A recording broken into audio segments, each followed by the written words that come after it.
Et à ce sujet, justement, une invitée dans cette édition du journal.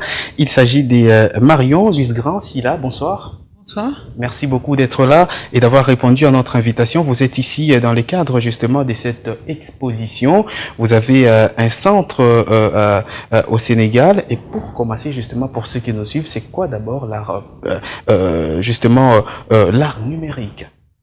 Alors l'art numérique, c'est comment permettre aux artistes d'utiliser tous ces outils qui nous entourent aujourd'hui, mais qui sont déjà présents depuis une quinzaine d'années et qui sont de plus en plus présents dans notre espace. Ça va du téléphone portable, de l'appareil photo, la vidéo, et comment et les vidéoprojecteurs, comment les artistes peuvent s'en emparer pour créer des œuvres d'art qui ont un impact, qui vont transmettre un message au public, un message.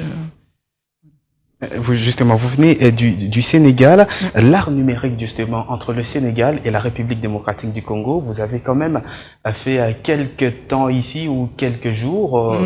Y a-t-il une différence, la République démocratique du Congo? C'est une pratique qui est en train de se développer, qui est pas. Nous, on est un peu pionniers en Afrique de l'Ouest, à Kurtiosan. On a un festival qui s'appelle Afropixel, où on essaye d'accompagner depuis. On est un peu un centre ressources comme ça depuis 2002, les artistes et le numérique, avec ces outils-là, et en allant jusque croiser aussi avec les codeurs, les développeurs, l'interactivité, tout ce qui est aujourd'hui les objets connectés.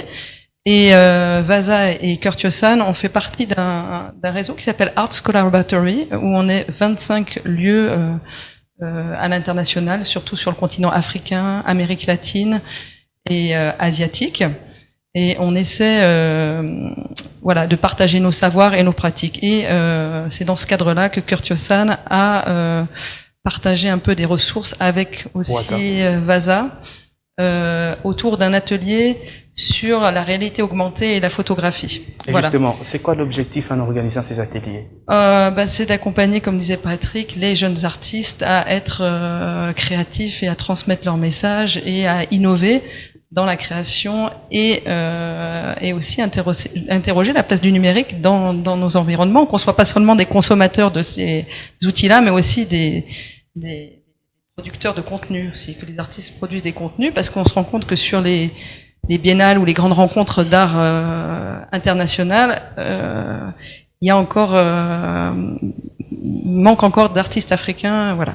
Et là, on avait invité un de nos collègues aussi de Arts Collaboratory, qui est la Biennale de la photographie, Igo Lassana, de la Biennale de la photographie de Bamako aussi, qui donne un tremplin, une visibilité aux photographes et aux artistes. Et une dernière question avant de terminer. Quel est l'avenir de l'art numérique aujourd'hui en Afrique, au Sénégal et en RDC en particulier?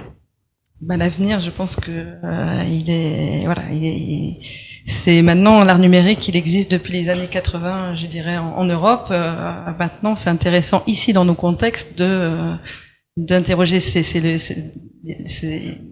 est devant, et c'est aujourd'hui aux artistes africains de se saisir ces outils pour être présents sur la place internationale et sur le continent avec ces outils-là. Merci beaucoup, Madame Marion Gisgrand Silla, d'avoir accepté notre invitation.